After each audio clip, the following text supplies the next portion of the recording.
রাঙামাটিতে ইউপিডিএফ গণতান্ত্রিক যুব ফোরামের কেন্দ্রীয় কমিটির সহসভাপতি ধর্ম সিং চাকমাকে গুলি করে হত্যা করা হয়েছে। শুক্রবার সকালে জেলা সদরের কুতুবছড়ি আবাসিক এলাকায় এ ঘটনা ঘটে।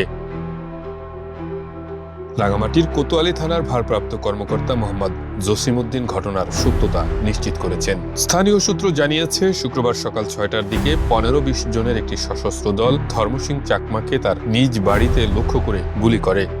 তার বুকে ও কোমরে গুলি লাগে, ঘটনাস্থলেই তিনি নিহত হন। গুলিতে তার দুই বোন কৃপা সোনা চাকমা ও ভাগ্য সোনা চাকমা আহত হন। ইউপিডিএফ এর মুখপাত্র অঙ্গমার্মা গণমাধ্যমকে জানিয়েছেন, এই ঘটনার জন্য তিনি সন্তলার্মার নেতৃত্বাধীন পার্বত্য চট্টগ্রাম জনসংহতি সমিতির সশস্ত্র সদস্যদের দায়ী করেছেন। রাঙামাটির কোতোয়ালি থানার ভারপ্রাপ্ত কর্মকর্তা মোহাম্মদ জসিমউদ্দিন ঘটনার সত্যতা নিশ্চিত করে বলেন, এ ঘটনায় আইনানুগ ব্যবস্থা গ্রহণ করা হচ্ছে।